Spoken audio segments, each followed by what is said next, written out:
A beautiful morning to you. Welcome to Sunrise Daily, coming to you from our studios, not only in Abuja, but also from Lagos. And good morning, I'm Ayo Makinde. She's Maokwe Ogun Yusuf, and you are welcome to the program. Let's just be reminded, it's Children's Day. But before that, let me take you somewhere that you may have been before. Yes, here. Once we asked this question, Maokwe, where is this in Lagos? Well, yes, it's Lagos, it's not Abuja, and it's not Kano, and it's not Edo, and it's not Anambra, it's in Lagos. Well, keep your gunpowder dry. This is the Bagada interchange. The road that goes to the right on your screen, or coming from the right, is coming from the Third Mainland Bridge, from the Lagos Island, and the one going towards the left of your screen is going towards the Lagos-Ibadan Expressway and outward Lagos towards Berger and the rest of them, and into the mainland of Lagos. Either way, you are going into the city of Lagos, the main part of it. And of course, not a lot has been said about this particular road. The road coming from where the cars are coming from the left of your screen, is coming from the Apapa Oworonshoki Expressway, the Oshodi and the rest of them, which road was part of the ones that the federal government commissioned when the president came to Lagos, just a few days ago. And of course, all of that is in the news this morning with picture stories and the rest of them. So that is what you have right now. This is a beautiful landscape of the city of Lagos. And Markwe, you may miss Lagos, but don't miss it too much. It's still yours to come to at any time. Humidity and weather at this time is 28 degrees centigrade, feeling like 34, and humidity is at this moment 82%. So this is Lagos, Markwe. Well, in Abuja here, it's 27 degrees, fairer weather, perfect for a picnic in most of the many beautiful parks of Abuja, the Federal Capital Territory. And I should say, happy Children's Day. You know, people in Lagos, all they know is this is this is that, this is Lagos. It's Children's Day. They don't ever greet you, welcome, you know, or happy, you know. They just say, this is what it is. Anyways, happy Children's Day. Happy Children's Day to all of the beautiful children out there, all of Nigeria's children, whether or not we've done right by you. Happy Children's Day to you. And happy Children's Day to the inner child in you. I know that one of the things we've been told as adults as you grow older is not to let the inner child die in you. That child, you know, that is always curious and wants to learn. The moment your child dies in you, then you stop learning, and that's not good. So happy Children's Day to the inner child in you as well. Well, we have quite a number of happening today. Ayo. Yeah, well, before we go to that one, if you don't mind, I just wanted to highlight the fact that we should put the children in our thoughts all the time, whatever policies that we're executing and whatever we do. Remember that song, Maokwe, by Whitney Houston? The first line is, I believe the children are our future. Well, the song may date back into the 60s, but it was made prominent by Whitney Houston. And the first line was, I believe the children are our future. Do we believe that, really? In the things we think, say, and do, in our policy execution. So when we see some of the headlines sometimes, and you're wondering, do we even factor children into all these things? Glad to know, Markwe, and I think you want to tell us about that what is happening, something is happening today in Abuja. Yes, indeed. The First Lady of Nigeria will be hosting children at the banquet hall. Now, I don't know how the children have been selected, and I know that the banquet hall cannot take all of Nigeria's children. I guess it's just a representation, but at least I think it's noteworthy that the First Lady is remembering that today is Children's Day and is doing something to celebrate with them. Well, in Lagos, it's back to business. Business news, Business Morning on Sunrise Daily will focus on the maritime sector 1 year after. That's what you have right there on your screen. And more details of that you will find during Business Morning on Sunrise Daily, coming to you at the top of the hour. In the meantime, let's take you through the papers this morning.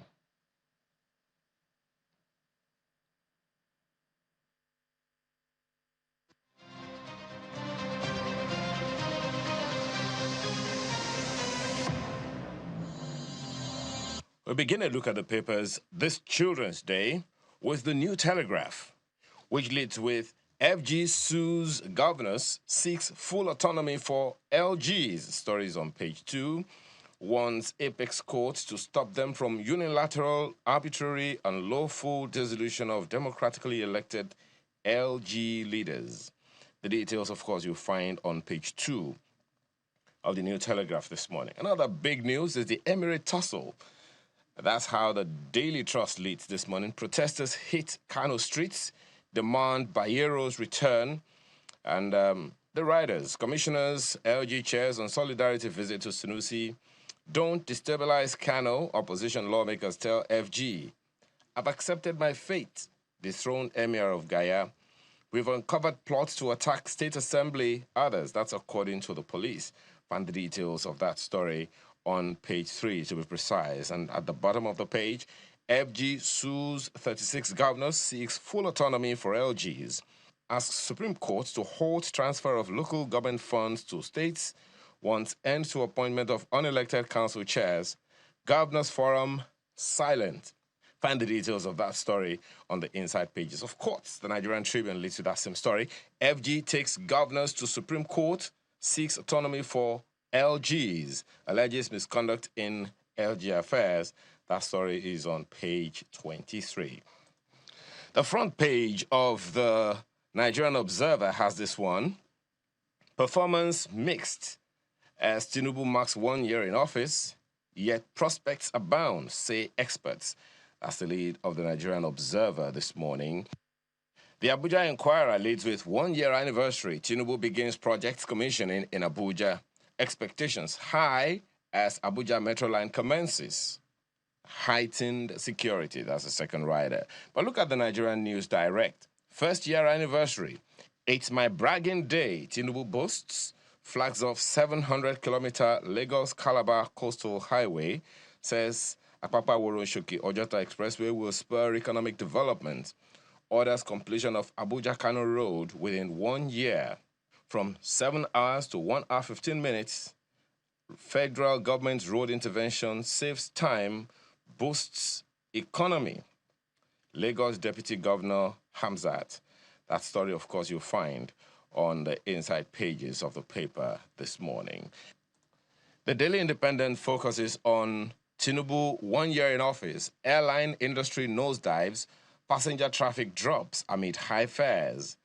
Experts say Jet A1 price increased from 790 naira to 1,500 naira per litre. Ask FG to reverse policies hurting growth of aviation sector. That story continues on the inside pages. Banks recapitalization not enough to achieve $1 trillion GDP target. That's according to experts. Find the details of that on the inside pages. The Daily Times. Tinubu knocks FG's policies, says too necessary but wrongly implemented. And the writers, government yet to find right way to handle economy, proposes 25-year development agenda. That story is on page 2. Right under the picture is AGF drags 36 governors to Supreme Court, alleging misconduct over local government autonomy. Find the details of that one on the front page of the Daily Times newspaper, continues on the inside pages. Right there on the front page of the Guardian newspaper is this one. Firms, Gencos in fresh crisis over eligible customer policy review. Details on page 6 of the paper today. The leadership leads with LG autonomy. FG drags 36 governors to Supreme Court, berates joint accounts, seeks direct payments to local government accounts. That story is on the inside pages. And right beside the nameplate, look at it. Emirship tussle, uneasy calm in Kano. Adubayero's sympathizers protest. Sanusi holds maiden Palace Council meeting. That story is on page 6 of this Nigerian newspaper this morning. If you look at the front page of the Vanguard newspaper, how Nigeria can earn more forex, stabilize naira. That's according to experts. Look at what the writers say. Bold pro-business reforms will enhance dollar supply, according to Nasima. Leverage national assets to attract dollar inflows. That's according to Teriba. Nigeria must earn dollars, have transparent FX market, according to Rewani. BDCs urge collaboration, fairness from CBN. Forex reforms producing results, according to Cardoso. Naira in mixed performance amidst 42% increase in dollars traded. The details of that you'll find on page 30 of the Vanguard newspaper this morning. And that's the much of the papers we are taking this morning. Which is your own special take?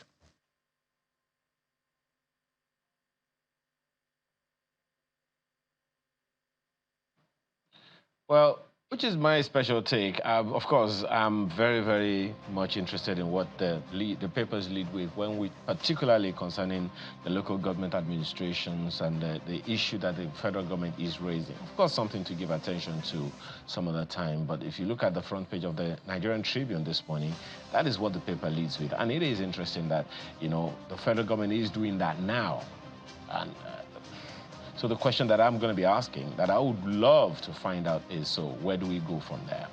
So when the Nigerian Tribune says FG takes governors to Supreme Court, seeks autonomy for LGs, alleges misconduct in local government affairs, efforts have been made over time by various authorities at various levels. And I'm wondering exactly what is going to come out of this one, any headway that's going to come from it.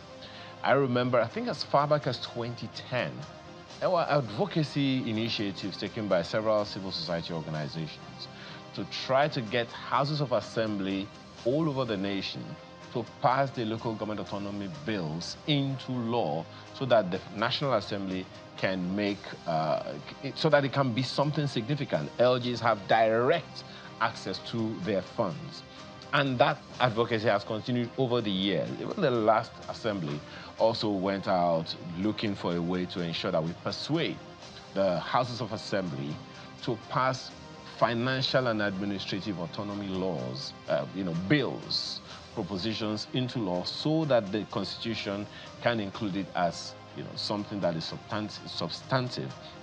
What we have now, I'm not even sure, Mark, whether we understand the implications of the local government administrations not being as autonomous as they ought to be. Let's just wait. I think we spoke about this earlier. Let's just wait until what exactly the Supreme Court is going to say, or say different, or affirm, because some people believe that the Supreme Court already ruled on that matter. But that's my major take this morning, Malkwe. Well, quite a number of things to ponder on, Ayo. When you look at the fact that this president, while he was governor of Lagos, had a big fight with the federal government over what should be happening at the local governments. Remember the creation of the LCDAs in Lagos, which you still have? I think they were supposed to be local governments at that time. Yes. But then there was a ruling because they were not recognized in the Constitution. And as a result, they had to now, water them down to LCDAs. And that's what we currently have in Lagos. It's still the situation. So sometimes I think we've had a situation whereby governors have tried to maintain control to say, look, the local governments, yes, they're third tier, but they're under the discretion of states, and that the federal government should not have any say. But it does appear that there is now a reversal, because the Attorney General certainly feels very different about this with the suit that he has now instituted against the Attorneys General of the 36 states of the Federation. It'll be interesting to see how eventually, where the pendulum swings on the 30th of this month. It's not so far again. I think Thursday is the 30th.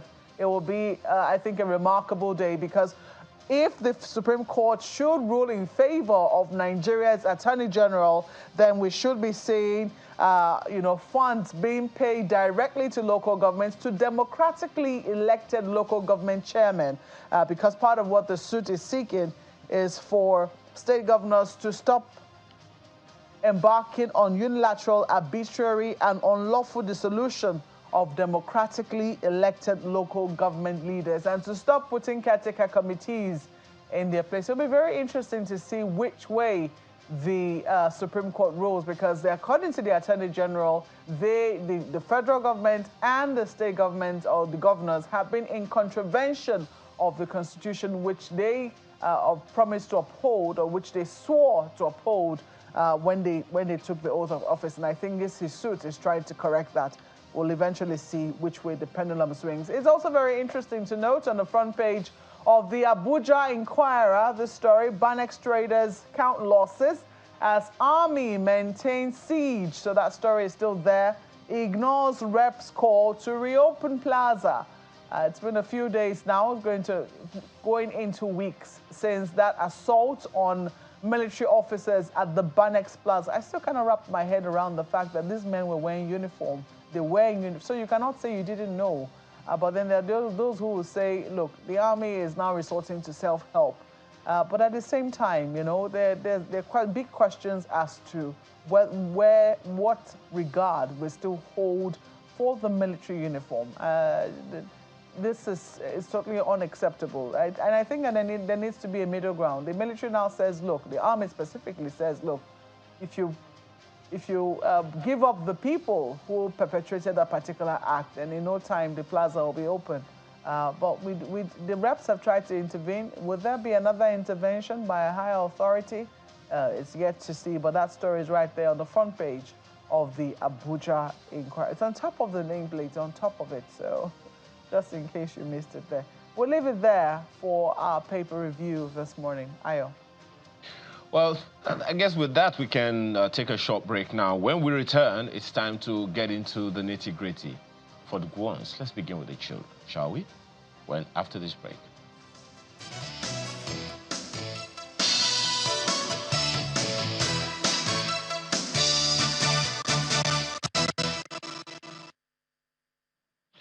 Well, that conversation will happen, but in the meantime, we have with us here, because it is Children's Day today. Nigeria is not, of course, the only country talking about it.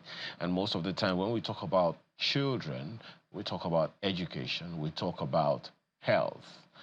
Hardly do we talk about some other issues like that. But since it concerns children and we talk about children, we talk about education, let's have a little conversation around that this morning.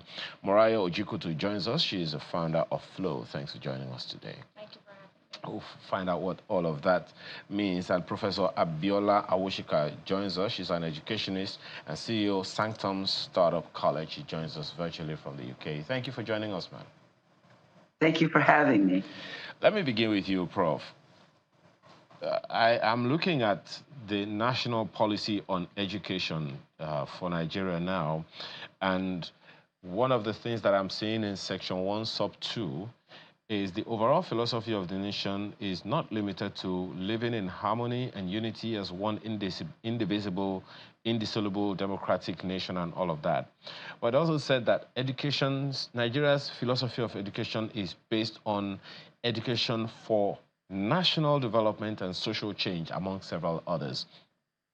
In terms of the instruments that buffer, bolster, or influence our education, I'm talking about the soft instruments, soft infrastructure like policies, laws, and the rest of that.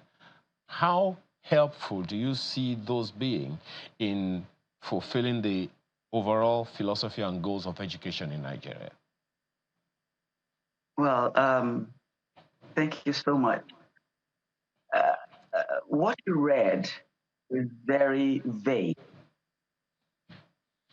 However, we cannot have education stand on its own. It is very important, but it cannot stand on its own. Because what good is education for our kids if they're not healthy? What good is education if it doesn't impact the community? What good is education if it doesn't affect the environment? So merely putting a policy or a clause that says something is sustainable or not doesn't expand on what education needs to do for our children. A lot has to be done on our curriculum. A lot has to be done on access and equity. A lot has to be done on just even getting them ready for the real world, startups, small businesses, so they don't get out of school and start looking at the government. It's a multifaceted problem that we need to tackle one at a time. Well, Prof, still on that, I'm looking at one of the, further down the document, still in that section 1.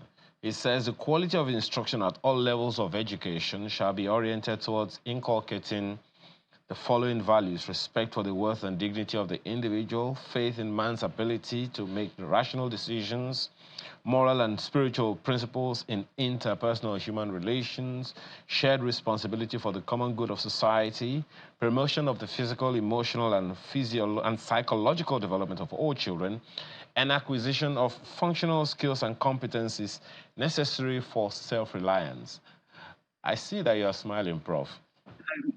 I'm smiling because all of these doesn't say anything. It doesn't tell me what I'm supposed to do for these children. I mean, we have flowery policies and it's good. But then when it comes to brass tacks, what does it imply? How do we know how to spend money or spend the resources or train the teachers that will inculcate all of these things that we're talking about?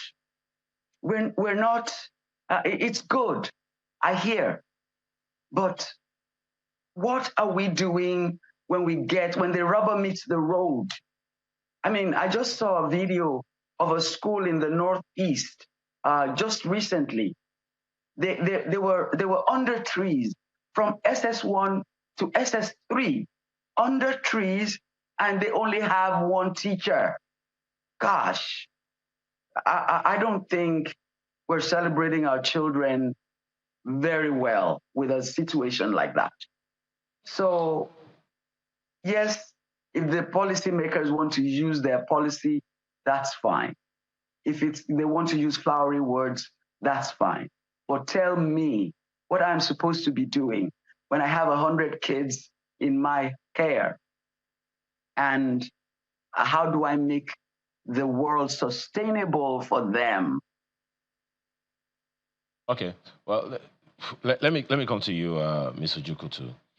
You heard the prof, and is it any comfort to you that some of the things listed in this National Policy on Education, the 2013 version, is it of any comfort to you? The policy itself sounds great, but being implemented is a different thing entirely. So there's the policy and there's actually doing it. But what we see on a day-to-day is not comforting at all. I work with kids and I work with their mindset. And when you go into low-income schools, they're hungry. They haven't eaten. They can't even speak they can't even speak well. So where are you going to start from? So it's almost like before my impact can be made, 10 things need to happen before that. And then we're all stuck. So I want to solve this, but I need to solve 10 other things, find people to do it. And it now it looks impossible. And that's where the issue is. If the policies could work, and like Mrs. Awoshika said, there were no kids under the trees, great. But that's not the case, and that's where the issue is. It sounds like both of you are saying that even the schools themselves, the parents, the teachers, beg your pardon, the schools, the teachers, the institutions of education, don't even have an understanding that such provisions, that these are part of their responsibilities. Yes, and even the people that teach in school, if you really see, that's not their dream job. So you're trying to teach the next generation. Pause. So the people who are teaching, most of them, it's not their dream job. So it's not like their own calling. It's just based on, let me just do it. This is a job that I can do. So you enter into a school and then they're not even happy doing it. So there's already an issue from the start. So you go into other countries and they're happy. They want to impact the child. Sometimes that's not even the case. So the whole system is it's not working at all. So the conditions aren't great. The people that are teaching aren't great as well. So where do they really start from? Where is the hope that the child would have? So there's a lot of reconstruction that needs to be done. And they might not even be happy because they're not even getting paid well enough. I don't think education is given what it needs to excel in terms of the funding, in terms of the time, in terms of the people, the training. There's so much more that could be done. As of 2022, apparently there were 20 million kids out of school in this country. That is more than a whole country in some other places. So how does it work? So those ones are even out of schools, and there are lots more that are in schools that is not even functioning at all. I remember going to Kokoko about a year ago, and literally everyone was in one class, whether you're in primary 1, primary 2, primary 3, primary 4. The teacher could not speak English. She was tired. She was, oh, this is GS1, be doing this one, GS2, be doing this one. I was like, how are they meant to do anything? We went there to make a roof for them, but just let being discouraged, because it's not roof that is the issue. They need to change everything. And I know for one that if I'm not eating by like 12, my brain is not functioning well. And I eat well. So imagine kids that are still growing up, not eating, not doing all these things, walking to school, and then they even get there. The person that's even trying to teach them doesn't even understand what they're doing as well. So it's sad. Well, yeah. Prof, the issue that Ms. Ojukutu raised now just brought to mind another challenge. Now, she also mentioned something that I heard from another person who's been working with children on Saturday, that we have about 20 million children out of school in Nigeria. But he went further to say that we have at least the number of children out of school, perhaps additionally because there are no schools to put them in. So he is speculating that we have something in the region of 20,000 school shortfall in the country. How significant is that? What do you think even necessitated that gap in the first place? Well, it's significant. Yes, it is significant. I mean, you can't have 20 million kids and not worry about what they're going to do. At the end of the day, they don't get an education. And it doesn't mean classroom education. It means any form of education that will enlighten their minds. So it is dangerous for the nation to have that many kids not in any form of school at all. But then we have been voting money for education for so long, and we're still short. Where does the money go? Who is holding people responsible to build the schools that these children are supposed to be going to? You know, everything that is wrong with the Nigerian child are things that the government is supposed to provide. So the government is failing these kids. The reason we have so many private schools in places like Lagos State or your state, you know, Osun State maybe, is because the government, they dropped the ball. And so the private people are saying, okay, let's mop up some of this, you know, so that our kids, you know, would have a very good education. So we need to put money in education. Maybe we don't have the 26% that the UN recommends, but please, at least, you know, close to 20, 22. I mean, we hear people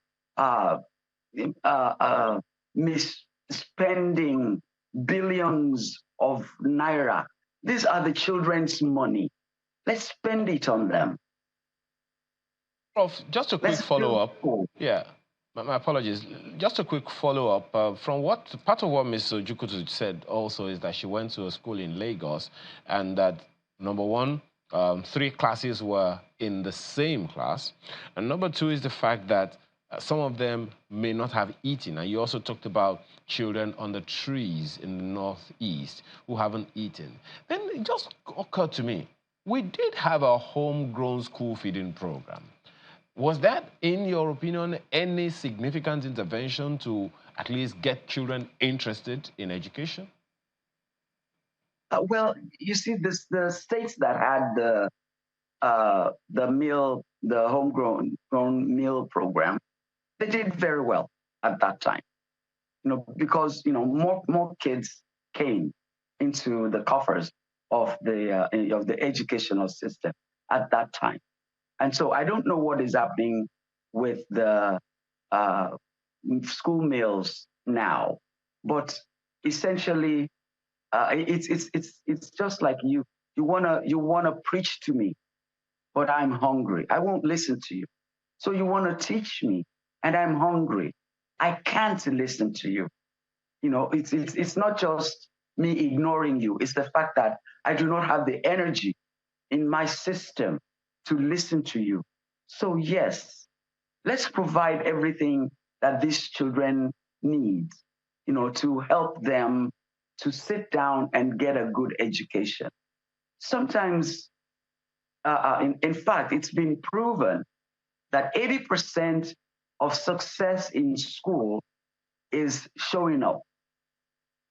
And if we can get the kids to show up because of food, then we can, latch onto that opportunity and train them. So you see, it's a multifaceted, intertwined problem that we have to tease out and sort it out one way or another. Otherwise, we do not have a future for our kids.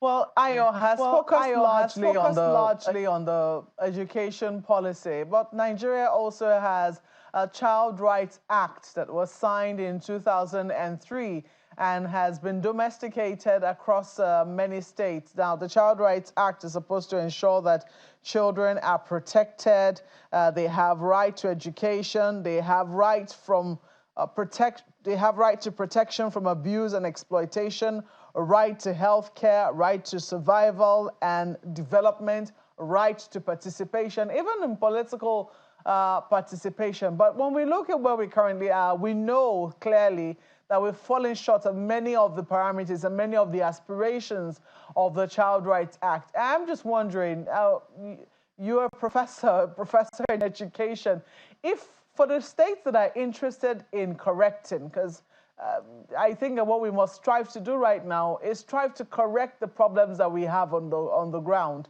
For the states that are interested in correcting, where would you say they start from? You've talked about education. Are there other areas that you would like to look at?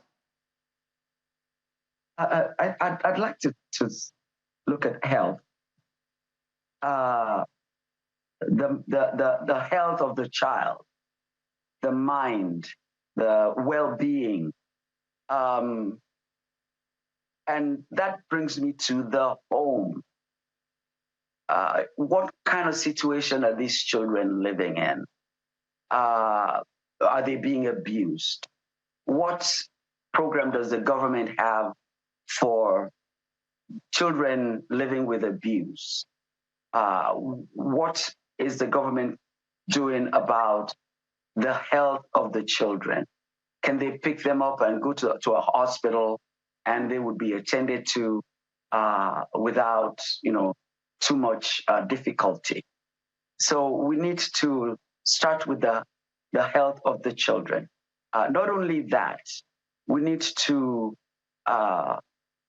what are we doing to protect these children, not even mentally, but even physically? How do we get them, not to be kidnapped?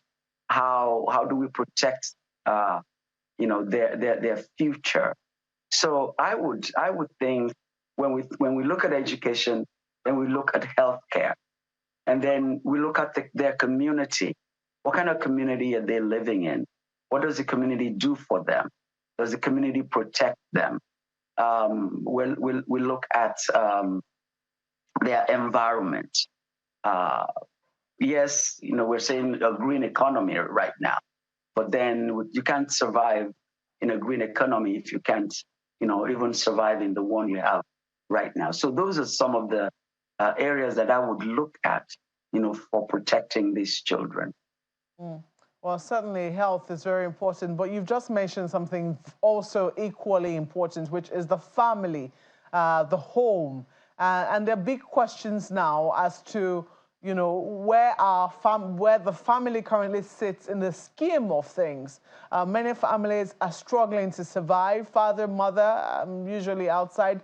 In some instances, the home is broken. You only have maybe a parent to cater for sometimes many children. You also have instances where cultural beliefs and practices, find children outside by themselves, left uncatered to and uncared for, leaving them very vulnerable in many instances. Would you say that you've seen sufficient zeal or drive, even on the part of government, to try and reverse some of these things, to impress upon members of society that the family, the smallest unit of society, is very vital for the children to be able to survive in any way, shape, or form? Yeah, absolutely. As far as the government and zeal is concerned, I think we're not there yet. Now, some states have made provisions. You have places to call if you need help, but mostly they're NGOs that are in this area. So I don't think the government is positioned to help at all in this area. There's some iota of help, but not many. As a society, would you say that we too have become complicit in it? We've sat idly by without really doing much to try and restore the values which many people grew up with, which they still talk about. The fact that it takes a village to raise a child. The fact that when they see something going wrong with one child in the community, an alarm is raised, or another person corrects what he or she perceives to be going wrong. Maybe later on, that child might get reported, or the situation in which the child was found might get reported. Would you say that members of society too, in their communities, are becoming complicit in what we're currently seeing in our communities today? Yes, we are. But you know why? Because parents don't want their child, excuse me, to be touched by anyone else. So they're going to resist you helping them. I mean, we have situations where we have tried to intervene in the child's life, and the parents have said no. So if the parents don't allow you to help, how can you? But nonetheless, we still have churches, for example, where you can do that. I don't know about mosques, but religious centers, you can still get involved in the child's life and make a difference. Mm. Let me go to our guest in Lagos now. Mr. Ojikutu, I do not know what really propelled you to get involved in, trying to see what it is you can do as a private individual or as a group of individuals to intervene in the education sector, because you talked about visiting some communities that are underserved, underprivileged communities, and you've been able to make a difference in those communities. Would you say that we're seeing more and more Nigerians understanding the fact that this cannot be left alone in the hands of government? I do not know how you read government's reaction to the situation we currently have on the ground, but would you say we're seeing more and more people understanding the fact that if the children are going to be our future, and they're currently not catered to, particularly in underprivileged communities, then we are in trouble?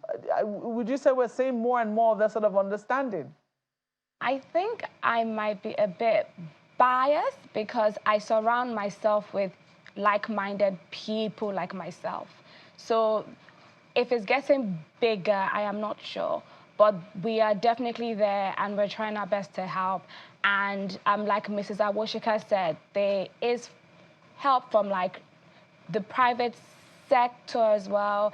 There's some funding coming in. So if you have a good initiative, you could get funding for that, and you could actually make a difference. I see that happening more and more, but I don't know that there's a lot of us. But us that are here, we're trying our best to make it work, I'd say. When you started visiting these communities, what would you say was the biggest shock for you, apart from the total lack of infrastructure that you witnessed? It just didn't seem like anything was moving forward.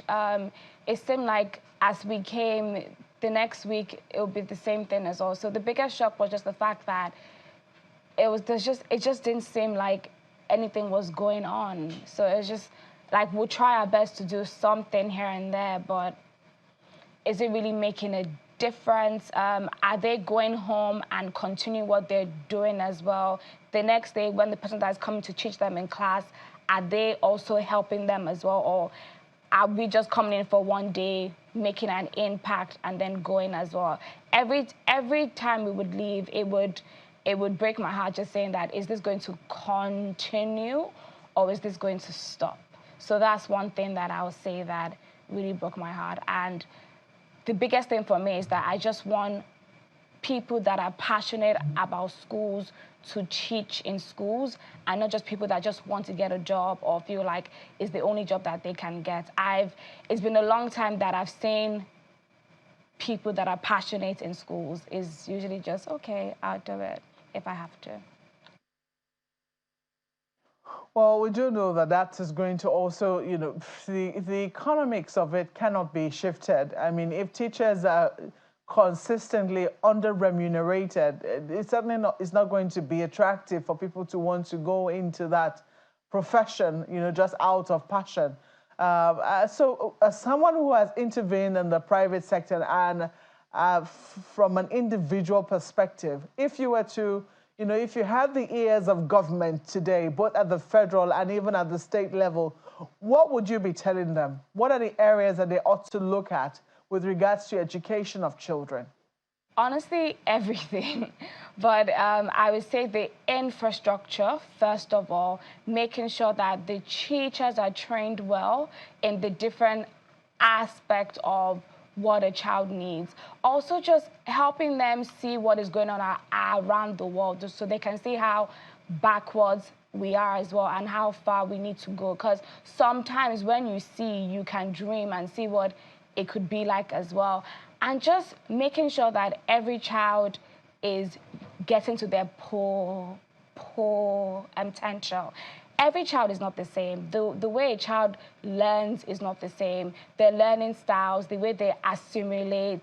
A child might be good at maths. Just help them to achieve what they are supposed to be so they can take their place in society. Not everybody has to be a doctor. Like, there's so many things that everyone can do. And I feel like if everyone just takes their place, it would be great. So in terms of their ears, please, let's train the teachers well, and let's make sure that the school is in a good condition, and let them feed, because they really need to eat in order to think. I'm hungry now, and it's like 11 o'clock. So yes, I'll say that. I was sorry about your hunger. I think I can relate.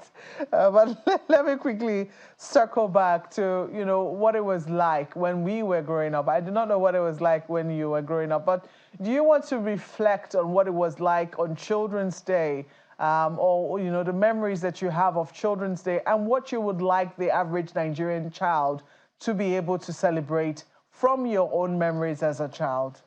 So I was fortunate to enjoy my Children's Day. I think it was one of the best days of the year. And it was a day where we went out, we probably went for a party, we had fun, we ate. It was a day that, Mommy's Children's Day, so it's my day. And honestly, it would be nice for every Nigerian child to feel that as well. every Nigerian child to know that they are special to their parents, they are loved, and people are out there backing them. Honestly, I was listening to Mr. Washington, and I was just nodding my head. The family, the home is so important. You would be surprised how much pushback we get from the home. You see us trying to work in schools and the parents are pushing back. And sometimes I can't even blame them because they also don't know better as well. They didn't grow up in that way as well. So there's a lot of engineering that has to be done as well. A child that goes to school but goes to go and hawk all day after school and still needs to do their assignments as well. But their mom also hawked as well. So it's just really trying to understand that there's a time for everything as well. So sometimes I look at these parents and I don't blame them. It's this society that they've been put into, but just trying to re-engineer that and make sure that every child can really just be a child and grow in the right way would honestly make Children's Day worth it, because now it's just, it's not great. It's not great. Well, I have to salute you for your efforts, but I really want to explore a bit more of that conversation you've had, because I was just about to ask you whether you and your friends have been able to have any conversation with parents of the children that you teach. And it's interesting that you mentioned that and you say that you've experienced a pushback. Pushback in what respect? Is it that they're unhappy that you're there? What precisely are they unhappy about?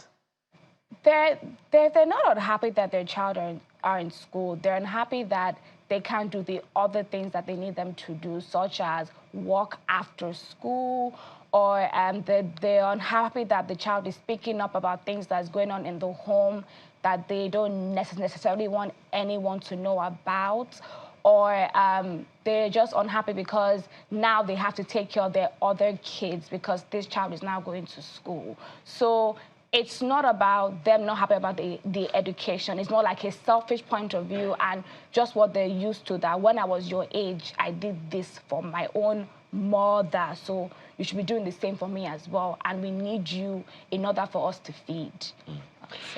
Well, Prof, let me ask you, part of the information that's been put out already now, how do you think the Nigerian child feels? I mean, one recent data put out says that children between ages 0 and 15 or thereabout make up about 42% of Nigeria's population. If you could take some kind of microscope or whatever and look into the mind or the heart of the Nigerian child, do you think they would feel celebrated? I'm sorry, I didn't hear, the audio went off. Can you hear me now? The question. Can you hear me now, Prof? Okay, I hear you now. Good. I said if you could burrow into the Nigerian child's mind, about 0 to 15%, 0 to 15 years old make up about 42% of Nigeria's population. If you could burrow into their minds, do you think they would feel celebrated? Well, because I'm a child, any day out of school, you're celebrating me. But to an adult, seeing the situation that these children are in, we're not yet at the point of celebration.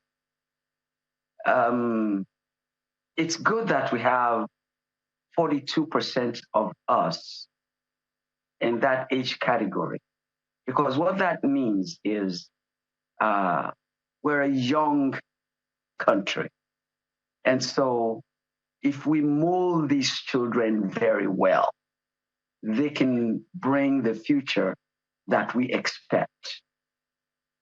But without that, then if we squander their youthfulness, then it will be a sorry state, because they are the future.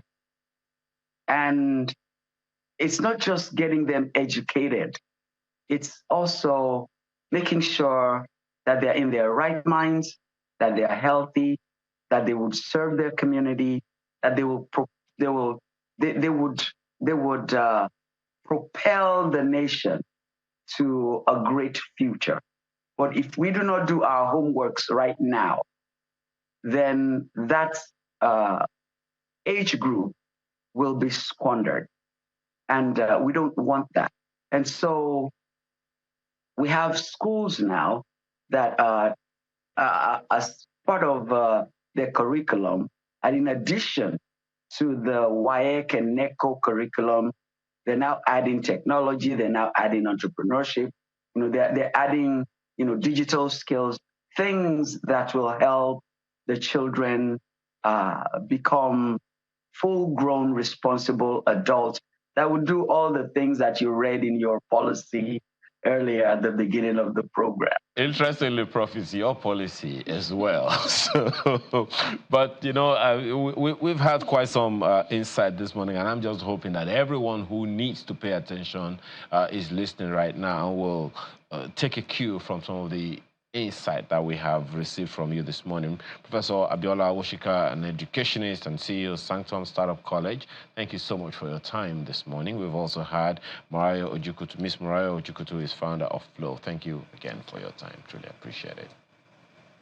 Well, we need money, as Prof has talked about, to fund the schools, and that brings us to Business Morning on Sunrise Daily.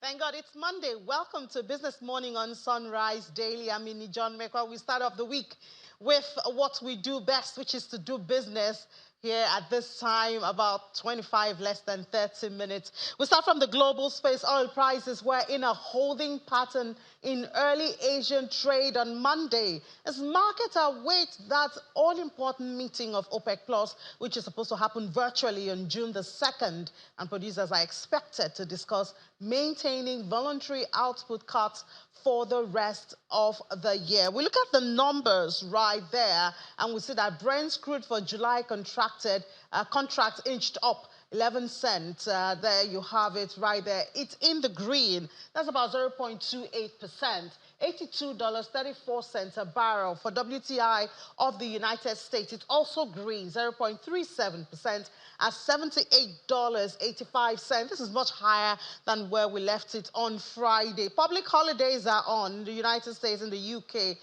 today, and they're expected to keep trading relatively thin. But remember, that holiday has started in the United States, so you have travel demand for oil also impacting prices. But most importantly, it's the OPEC Plus meeting that's happening June the 2nd to discuss whether to extend voluntary output cut of 2.2 million barrels per day into the second half of the year, combined with another 3.66 million barrels per day of production cuts that is valid through the end of the year. Imagine what that would do to supply. A big squeeze, and the more squeezed we see, the greener the number gets right here. So those are the expectations towards that meeting in a couple of days. From there, we move to the Naira back home. The story hasn't really changed when we talk about the Naira. Well, in spite of all the efforts and all of that, I guess we still have to deal with the roots. But looking at the numbers, we see NAFEM on Friday, it closed at 1,482 Naira, 81 kobo,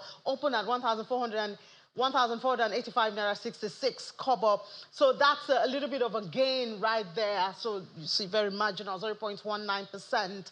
And I think this is because of an intervention that also came from the central bank. NAFEX, we saw it close at 1,481 kobo after it opened at 1,478 Naira 80 kobo. This dropped 0.14%, so it's just marginal movement. But do we say that there's now a kind of stability and certainty around 1,004, 1,005? We'll just have to keep watching the numbers to see. But I mean, when it happens only when there's an intervention from the central bank, then it's not really, what we should celebrate. Well, talking about policies and all of that, in 2 days' time, it will be exactly 1 year since President Bola Tinubu got into government and started running the affairs of Nigeria, brought in a whole lot. I wonder if you saw that commissioning that happened yesterday in Lagos, especially the Calabar Coastal Road, a whole lot of things happening around there. But these are some of the major high points of the President Tinubu's administration 1 year into it. Another major high point is that now the country does have a ministry for the blue economy, you know, the blue marine economy. And we want to find out, that's not up to a year because that was obviously initiated after that administration had started. But let's find out how they are doing so far with the managing director of PTML terminal in Tinkan Island Port Complex, Mr. Ascanio Russo. Mr. Russo, good morning, and thank you so much for joining us in the studio. Well, we had said congratulations when your ministry was created, but I don't know if it has made any difference in your operations so far. Good morning, Ine. Good morning, everyone. I will say that the creation of this minister has definitely made a positive impact on our industry in particular, which is the port and terminal industry. But besides us, I will say on the overall maritime industry.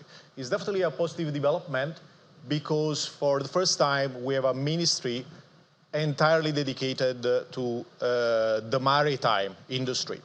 And since he resumed as a minister, I would say Mr. Oitola has really made an impact. He has engaged with all stakeholders from day one. And we are expecting and we are confident that there will be a number of positive changes in our industry. So, I mean, talking about your ministry or your sector, you have a lot of external factors. For one, infrastructure that affects how operations are carried out. So I guess it will now depend on how the minister is able to interact with other ministries to be able to attract, you know, infrastructural development around the ports and all of that. And we do know the tales of a lot of exporters in Nigeria. It's not a pleasant one. Yeah, as I said, I'm very positive because we've already seen some major infrastructure development going to happen very, very soon. You may have heard that the Nigerian Port Authority is going to embark in a major rehabilitation of the port of Tinkan and Apapa, and besides these two key ports, also in the eastern region. So this infrastructural development is a major one. It's a contract which we have understood is north of $1 billion. And it will entail the upgrading of the infrastructure in Tinkan, which will make the port able to receive deep draft vessel. And of course, when you have a port which is able to receive this kind of bigger vessels, this will create huge economies of scale, which eventually will translate in reducing freight costs and eventually in reducing the cost of importation and exportation for the Nigerian traders. What about the bureaucracy around the port? I know there's been a bit of applause on the attempt to coordinate that. So it's not so much of a Herculean task for everyone. You know, you have to deal with this agency and deal with this agency. Has that trickled down to everyday operations? I will say that things have improved a lot. I've been in Nigeria for many, many years, and I can tell you that the situation has really improved big time. And it's just sufficient to come to the port area to see the difference in the port environment when compared even to like 4 or 5 years ago. I mean, the number of agents on the street is much lower. The interaction physical interaction, I mean, between importers and exporters and authorities has reduced a lot. And this is because a lot of operations are now happening online. And even the traffic around the port has greatly reduced. And that is thanks to the introduction of certain electronic systems, specifically a queuing system which is called ETO, which has really improved a lot of the situation. And this is because of the cooperation between NPA, the Ministry of Transport, and the Lagos State government, which has been able really to control the access of all the trucks, the tankers to the port area. So I would say that in the last couple of years there have been a huge improvement, and also specifically in the last 1 year things have got much, much better. That is also because, of course, the volume of cargo coming into the port has reduced, and this is as a result of the Naira crisis, and so the challenges in accessing US dollar, especially last year. Things are improving this year. The rate of Naira against dollar has somehow stabilized. It seems that now we're moving in the range 1400, 1500. And again, I believe that this administration has put in place the right policies, even if are painful policies, but these policies are eventually going to pay off. And we see it already, because last year it was very, very challenging. The traffic in the port in terms of import dropped significantly. But this year we're already seeing sign of improvement. But another good news which we can tell is that the export from Nigeria has increased a lot. We have seen that in the past, the ratio, let's say, between import and export container was one export container exported for every 5, and now this ratio has improved a lot. So the export out of Nigeria has grown significantly, and because also of the Naira devaluation, this has meant also increase of dollar coming into Nigeria. So when you say export has increased, what are some of those crops or products that are being exported? Okay, the key products for Nigeria, of course, is commodities like cocoa, cashew, cotton seeds, you name it. Cocoa, I believe, has been especially a big success story. You may have heard that the price of cocoa has gone through the roof this year. I think that as at now, we're probably about $9,000, $10,000 per ton. And this has really been very, very positive for Nigerian farmers, because of course the price they are getting in Naira terms has been huge compared to what they were getting before. And this has really driven a massive export of cocoa from Nigeria this year. I think probably it has been the highest ever for this country. So paint a picture for us, because I spoke to a cocoa exporter some time ago, and they did say that the delay, I know you said the situation has improved now. Like, how many days does it take someone wants to export cocoa or any other crop at that, the process, and how long it takes so the person can meet up with the demand on the other side of the sea? I mean, it's very difficult to provide with a precise timeline, but I would say that there are no challenges really to bring the containers to the port. You know, over the last 1 year, the Nigerian Port Authority has created these export processing terminals where the exporters can bring their cargo, stuff the containers there, and then from there move it to the port. As I said, the traffic around the port has reduced a lot, so there is no challenging in accessing the port, and there is no congestion in the port. So the exporters, they do not really face any problem as at now. There is no delays, and that's why this season has been so successful for the Nigerian exporters in general and for the cocoa exporters in particular. Some time ago, you were quoted in one of the medium how you complained about cargoes going through neighboring countries, you know, because of some of the hitches around here. Has that changed? This has changed. I'd say this has already changed some time ago. In the past, you know, the port of Cotonou was one of the major import ports for Nigeria, especially for cars. You know, our core business as Grimaldi and PTML is cars and trucks. And in the past, we have been complaining because there was a huge diversion of this traffic to Cotonou. I will say that this is not happening anymore. In the past, customs has really acted decisively against these smuggling activities, and as of now, there is no diversion of cars specifically to Cotonou port, and any other cargo, I would say, is very, very marginal. And that is because the port in Lagos have become much more competitive. There is no congestion anymore. Accessibility to the port is much easier than it was in the past. So there is no real inducement for anyone to move the cargo to Cotonou. The challenge rather, of course, is the Naira. The challenge is the difficult economic situation we are all experiencing every day. And just to give you an idea, the volume of cars imported has dropped significantly. Again, we are positive about these reforms that the administration has implemented. We know that this has been very painful, is still painful, but I want to believe that now that the Naira seems to be stabilizing against a certain level, the volume of trade with Nigeria will definitely grow up again. Yeah, but I mean, the customs duties rate is still it's still unpredictable at this time. I think it's changed like 7 times already, if not more, this year. This is a challenge, but of course, customs has to apply the official rate of exchange. And since now the Naira is floating up to an extent, the rate of exchange applied on the custom duties is changing almost every day. And this creates some uncertainty, which is the worst thing for any business person. Because of course, what we want is stability in the Naira. But again, I will say that in the last few weeks, we have seen certain level of stability. So at least with this level of stability, it is possible, I mean, to estimate the level of business you can manage. So the administration clocks a year, exactly in 2 days.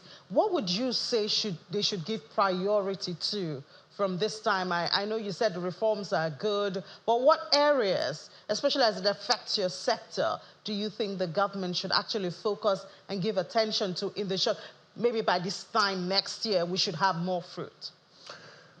Again, I believe that the main reform which was necessary in Nigeria has been done, and it is really the floating of the Naira.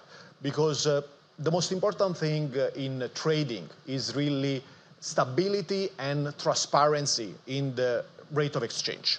And we have achieved that. Specifically for my sector, I will say infrastructure, it is key. And I'm very glad that this has been really given top priority from this administration. As I mentioned before, very soon MPA is going to start with this rehabilitation of the port in Lagos. And this is a major infrastructural development. It may not be something which anyone may be aware of, but will have a very positive impact on our business. And it is really required because Nigeria is a huge country and is astonishing to an extent that till last year, we have been mainly operating with Lagos port. Now, of course, we also have Lekki port, which has created additional capacity, but now it is necessary that we upgrade the facilities of Lagos Old Port, let's call it, Tinkan and Apapa, because these ports are not competing only in Nigeria. We're competing with all the ports in the region.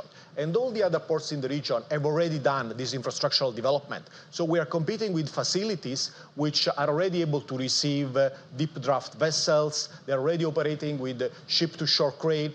I mean, infrastructure which are already, let's say, state-of-the-art. So what this administration is doing now, upgrading the existing infrastructure, is a major development which will eventually have a very positive impact on the whole industry. Besides the infrastructure, of course, we believe that it's very important to streamline the clearance process in the port, because the challenge we have had in Nigeria is that the cargo stays in the port too long. And this is for a number of reasons, which concerns the clearing agents, customs, and all the other agencies involved. But again, even in this area, we have seen a huge improvement. Now everything can be done online. And the challenge really is the rate of exchange, really. If this is normalized and we see a certain level of normalization, things are definitely going to get much better. So how would you rate the Tinubu administration 1 year into? Numbers, percentage? I will rate it very, very positively.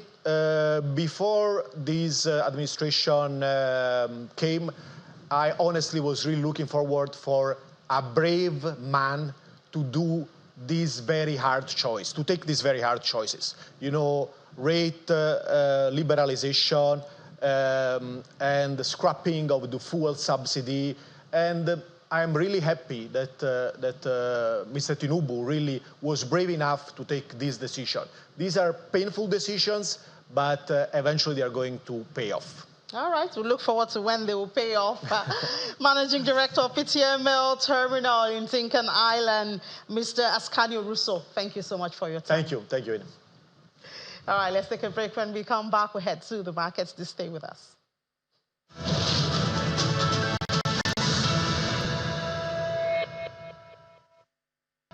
Welcome back to Watching Business Morning on Sunrise Daily. We head to the market now to see how the numbers, what the numbers look like. Important to say that on Friday there was an OMO auction, and we did think that perhaps with the government trying to check its debt servicing, there will not be yields increase anymore, but I guess it was different. We'll get to that in a couple of minutes. Let's first of all look at the NGX and see that it closed in the red on Friday last week.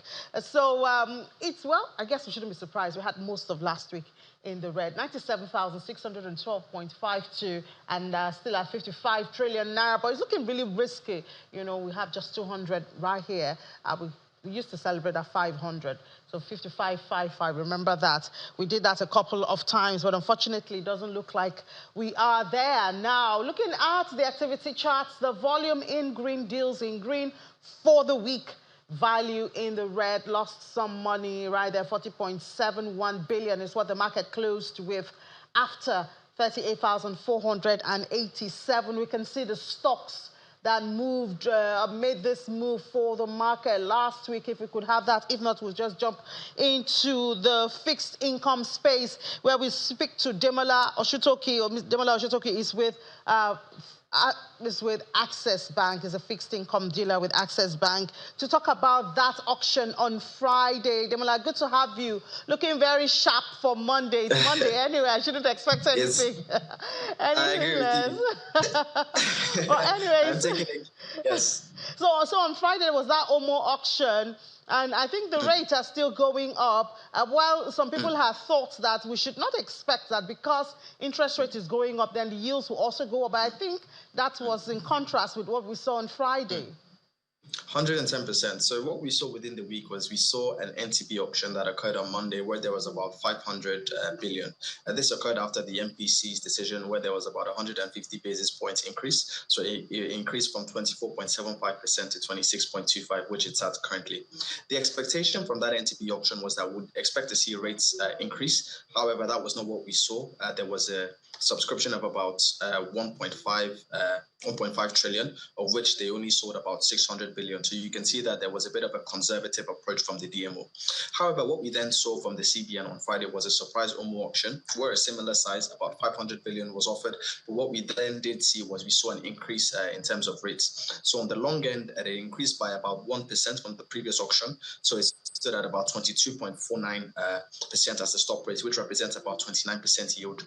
So for this auction, out of a subscription of 1.16 trillion, we saw the CBN sell 1.15 trillion. So we can see that what they were trying to do is send positive indications towards the market, you know, that we're interested in bringing a lot of FPI funds and, you know, we're really looking to curb this inflation. Yeah, but because there are conversations that the federal government was sharp enough to raise more than half of what it intends to raise in the domestic market, even before the first half of the year will come to an end, that we shouldn't expect more increase in the yields. But, I mean, does it look like they're going to go against, also noting that, of course, this increases debt servicing? So I think, as you said, what we saw within the numbers was you saw the DMO be, you know, a bit conservative.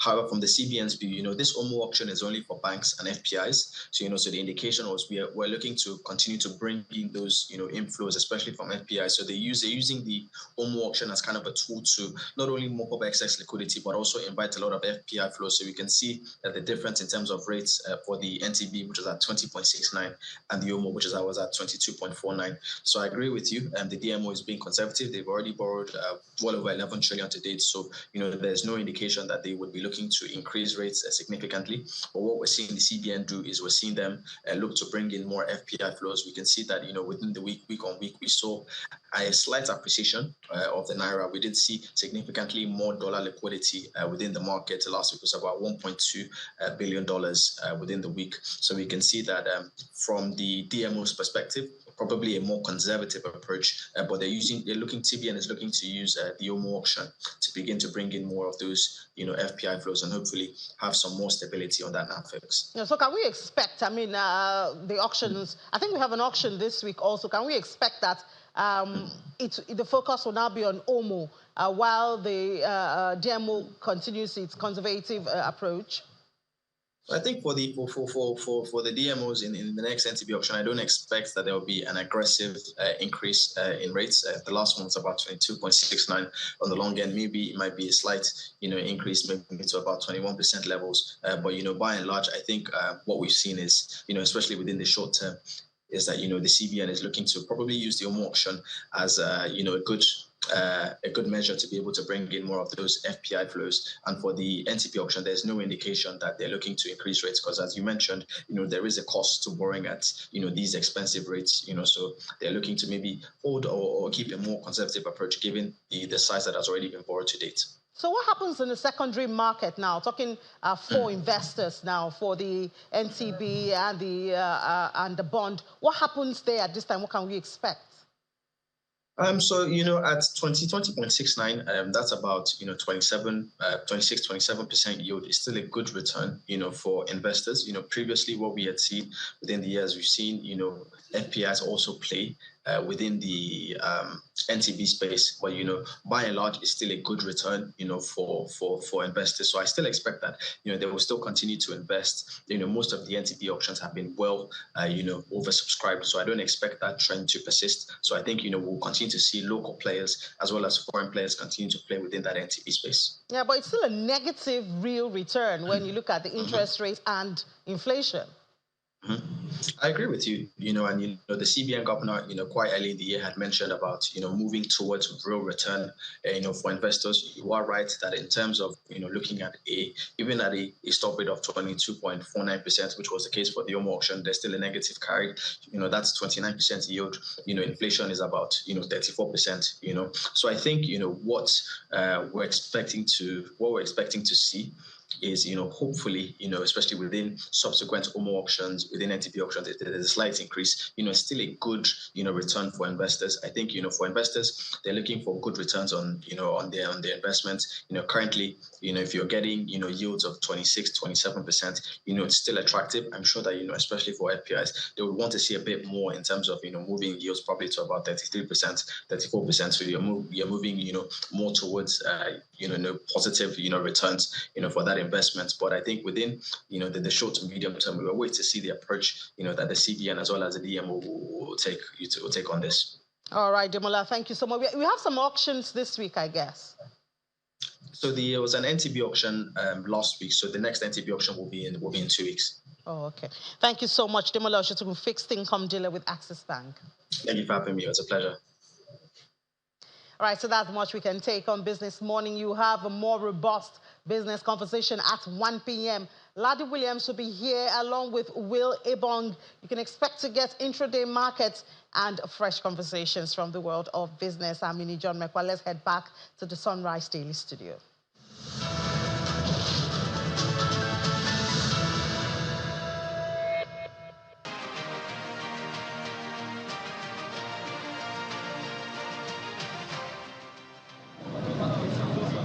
Tension has continued to rise since the resolution of the additional emirates created during the Ganduje administration and the subsequent reinstatement of Muhammadu Sunusi II as the Emir of Kano.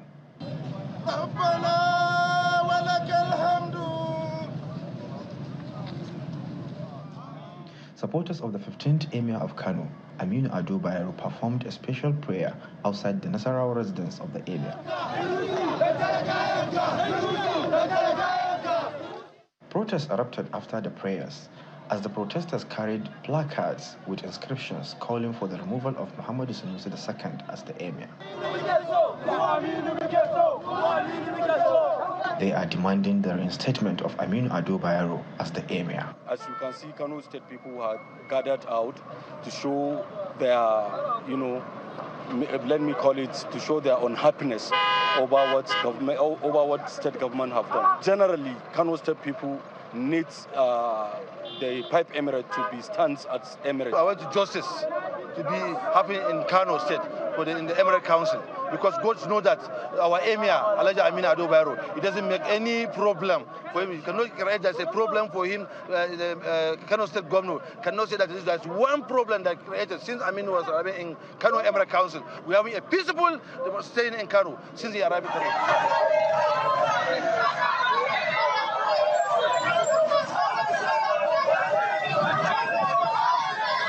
Gaya and Bichi local government areas experienced same incidents, with the protests taking a violent turn in Bichi.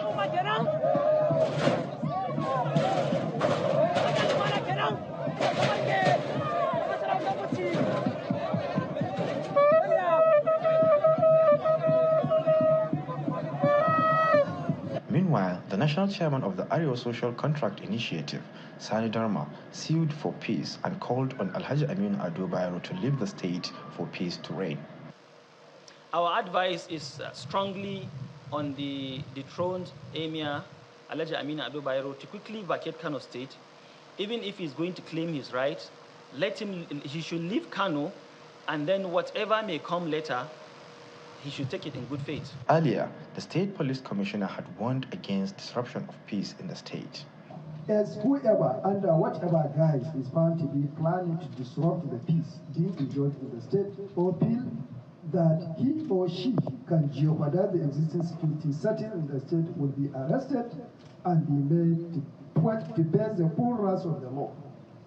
Therefore, as Police Command is leading other security agencies to sustain the peace and peaceful coexistence for overriding interests, miscreants should stay clear of violence in all its ramifications.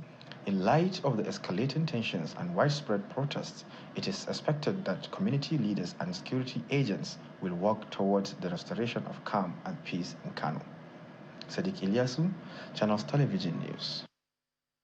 Well, this is the current situation as reported by our correspondent Sadiq Ilyasu. It does appear that tensions are still quite high since the return of the reinstatement of Emir Sanusi II. Oh, this morning to discuss the historical perspective and what precisely will be the way out of this tension. We have with us Professor Tijani Nania, who is of the Department of History, Bayero University in Kano. Prof, thank you so much for joining us this morning. You're welcome. Happy to be with you. Well, quite a situation currently being experienced in Kano. Do you want to give us your own personal reading of what is currently happening around you in Kano State? Okay. My own personal observation is that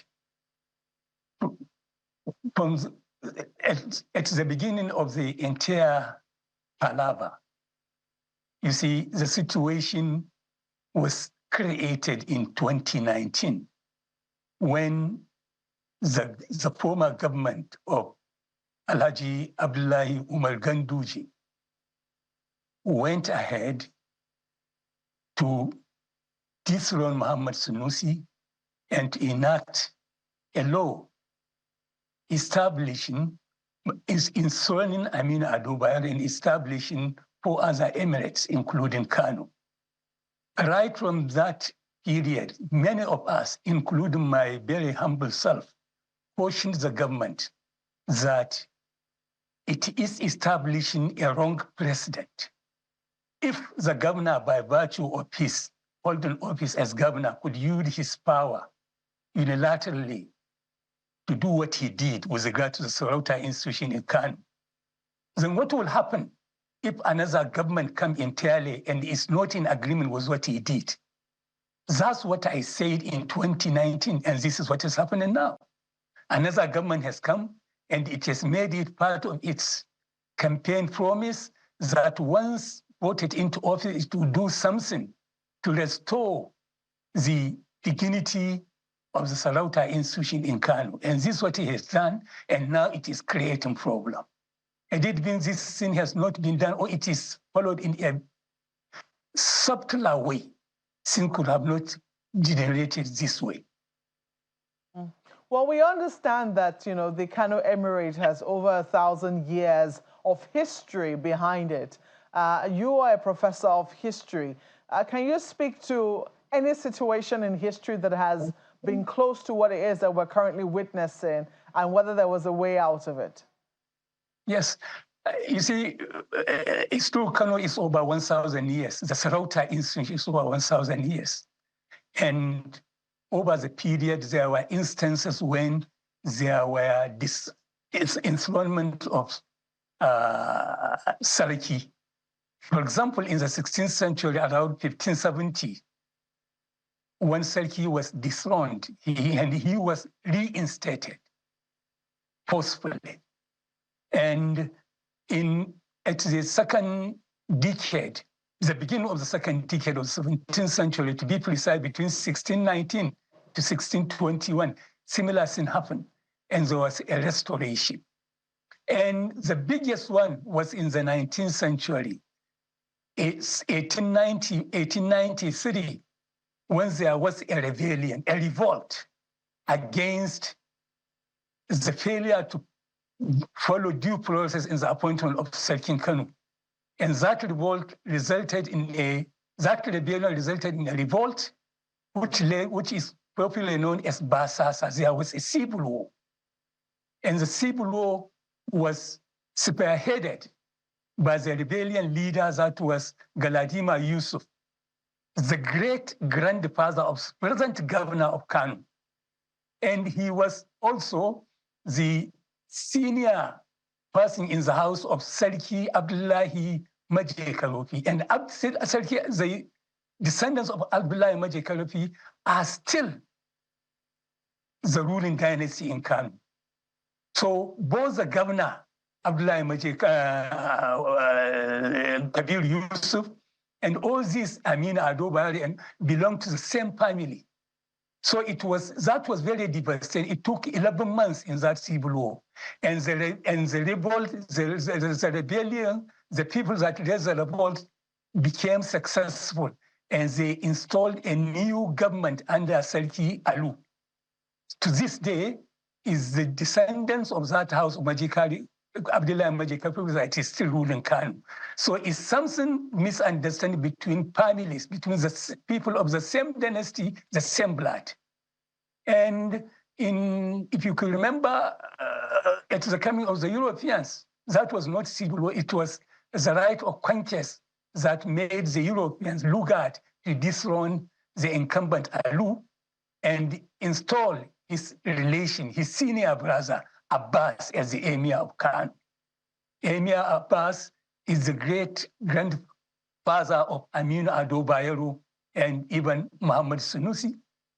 So, and in 1963, there was misunderstanding between the Northern Regional Government and the Emirate of Kano that led to the dethronement of Sarki Muhammad Sunusi I, the grandfather of the incumbent Emir of Kano, installed by Abba Kabir Yusuf, the governor of Kano State.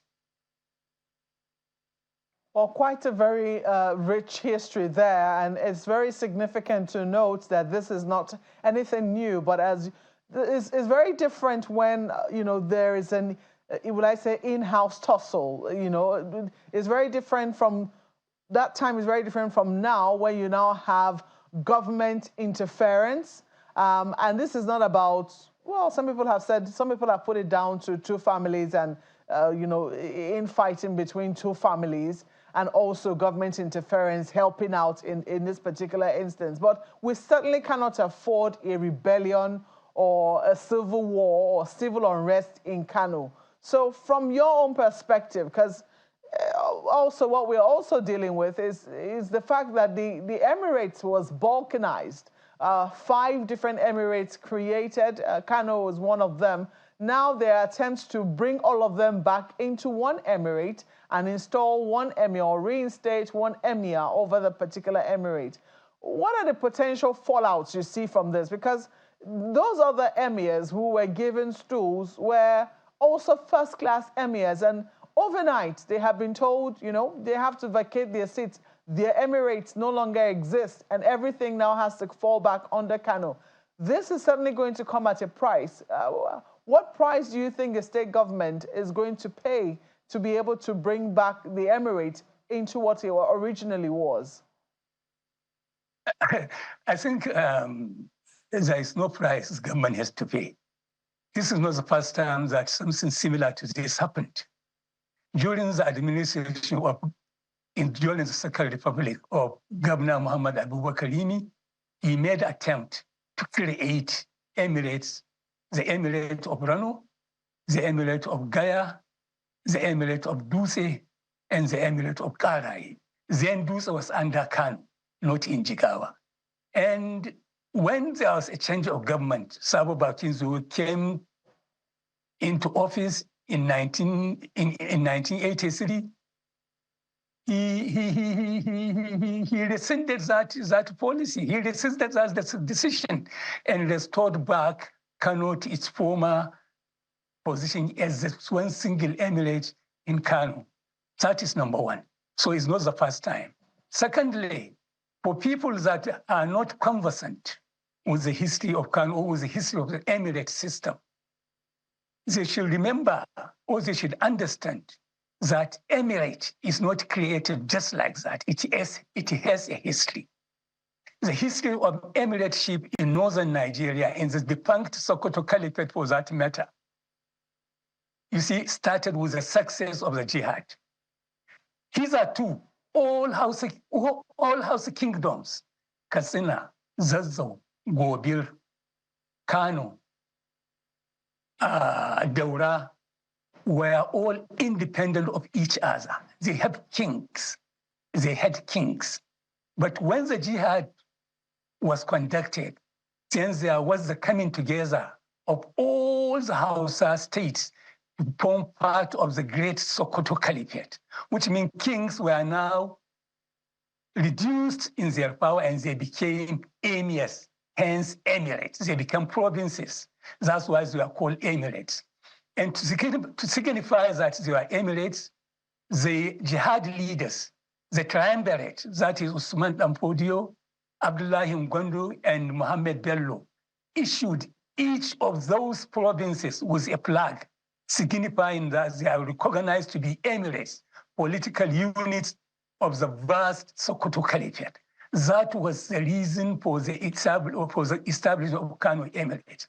The jihad was conducted in Kano by the leading Fulani and Hausa scholars. And once they became successful, Usman Dampodio gave a flag to the jihad leaders in Kano that now Kano is an emirate. Kano then included all those places, all those towns that were part of Kano province and now part of Kano state. Though some areas were moved to Jigawa. So you could see whoever said that he can create an emirate at a go, what is the historical basis? Karai was created as an emirate by Ganduje, who gave Karai that flag of Usman Dampodio. Usman Dampodio and his assistants, that is Abdullahi and Bello, didn't give that. Gaya was not given any flag. Rano was not given any flag. So to say they were emirates, from whose authority? Who gave that authority of an emirateship? A governor doesn't have that power because this is something in tradition and history, and you cannot rewrite history. Even when there was a tussle during the jihad. Kazaure was considered to be part of Kano, and Kazaure said no, it conducted its own jihad, so it would not be part of Kano. There was a real crisis, and the delegates of Kano and Kazaure had to move to Sokoto, and they were resolved, and the emirate of Kazaure was created, and a flag was given to them. Now, was there any problem in 2019 that the people of Kano went to Sokoto and claimed to get a flag from the Sultan? There was none. So to attempt to create a history where there is none, and there is no basis for creating one, something must have been wrong. And that's why we caution the government, don't get into this. It will create problem. Well, there are those who also say that what is at stake here, or what suffers the brunt of this, is the traditional stool itself. The fact that we now have political influence, removing emirs, putting emirs, creating emirates, restoring emirates, that at the end of the day, what takes the brunt of this is the traditional stool. Do you share this opinion as well? Yeah, I do share.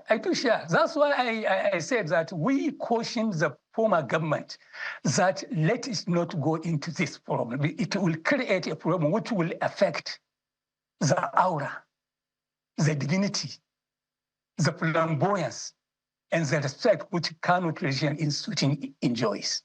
And now this is happening. So it's the Kanawa, that is the people of Kano, that is the receiving end. Their symbol of authority, traditional authority, their symbol of cultural integrity is now being threatened. And once it is threatened, once it goes hey, nobody knows what will happen. How would you advise the state government to move forward? Because now we have the emir who's been reinstated, and we also have the emir who was removed, who is now residing, from what we understand, in is it a palace somewhere in Nasarawa, still in Kano State?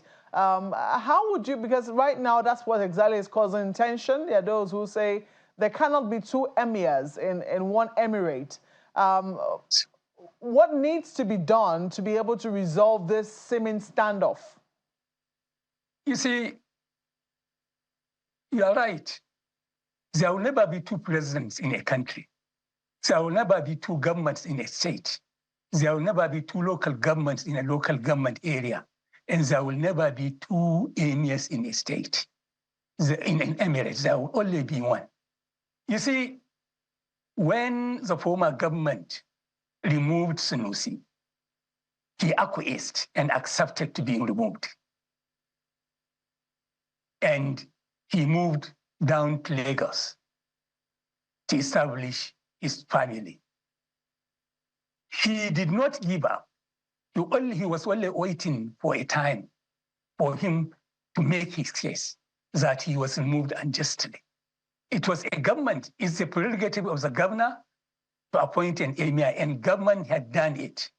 Nobody, not even the president of the country, will do otherwise, because appointment of emirs is within the residual power of governors. But this situation is created from outside. The governor with the prerogative power has appointed a new emir. For God's sake, how would somebody now come to say that he is, and then who appoints him?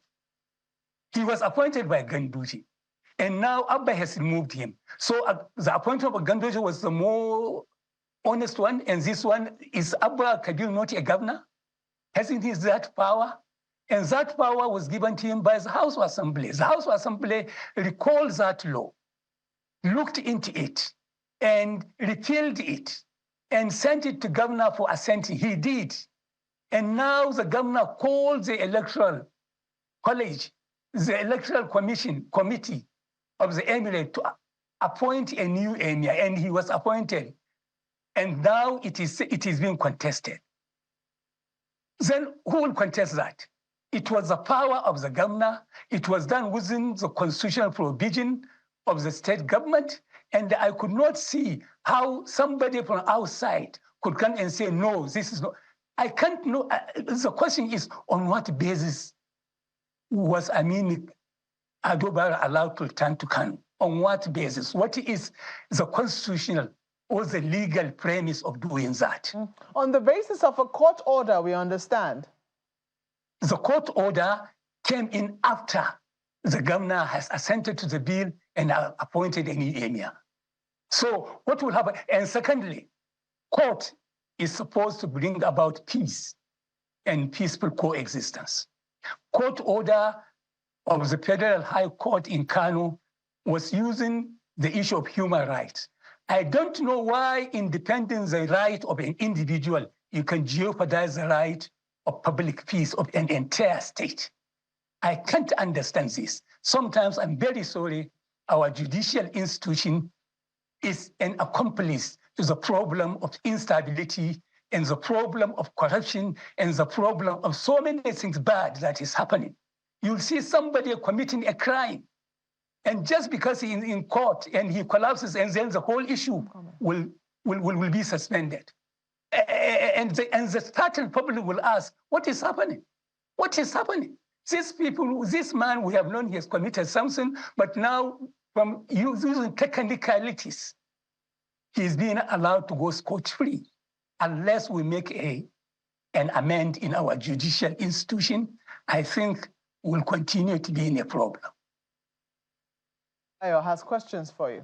Thank you, Mokwe. Prof, the governor has already made his position known and decided exactly what he is going to do, particularly with the order that came from that judge. But, you know, having said everything and heard all that you have said, the question that comes to my mind straight away, Prof, is the quantum of communication or awareness that the larger population of the protesters have about this particular matter? Or do you think that some people are just using them? Believe you me, if you were to be in Kano, you will know that the whole thing that was carried out and shown in your TV, I cannot say that your journalists were used, but it was state managed, and they have to. But go to Kano now. I'm from the city, right in the city. I came without seeing any problem. People are going up about their businesses, but this is not to say that some people were just hired and brought to go to some prominent places and just stage protests in support or against anything. But when the governor was a product of a political campaign and an election. And he promised the people that once you voted me into office, I'm going to restore Sunusi's position. And people aware of this, they voted him. Then you think the majority will come and say, no, we don't agree? I am afraid no. Okay. So, Prof, just one more, because we're running out of time.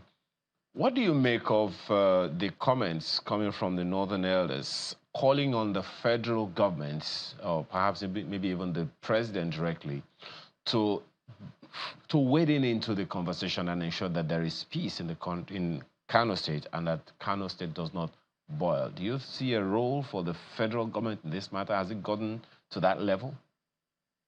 No, it's not within its own jurisdiction. The president should concern himself with the responsibility assigned to him by the Constitution. There is no crisis in Kano. There is no violence in Kano. And if there were one, then it was being masterminded by some interested groups, which you cannot prevent them from doing that, in order to create a situation where, as you people from far away, Lagos or Abuja, you may assume that something is going bad or something is happening that is disrupting the peace in Kano. No, there is nothing like that. I think, you see, just recently in Takum, there was a creation of, well, a new Sarauta system in order to cooperate other ethnic groups. In spite of the agitation of the disagreement, the president was not invited to intervene, even though some of the people affected have gone to court. And I don't think in southwest Nigeria or southeast or south-south or north-central, any traditional institution will allow its own cultural and traditional system to be determined by the presidency. No. I don't. This is an abuse to our culture and abuse to our tradition, because the president, no matter who he is not conversant with the history, the tradition, and the culture of the people. And once there is attempt to do that, then there will be chaos, not only in Kano, but anywhere similar thing happened. Prof, just one last one now. I mean, I've asked this question a number of times with some other guests. The traditional stool, the monarchy in Nigeria, is placed under the democracy, but that colonial masters still have their own monarchy over their own democratic governance. So how do you see us insulating the monarchy, our traditional institutions across the country from such influences as what is happening in Kano right now? You see, you are right. Still, Britain is a constitutional government, but it's a monarchical constitutional government.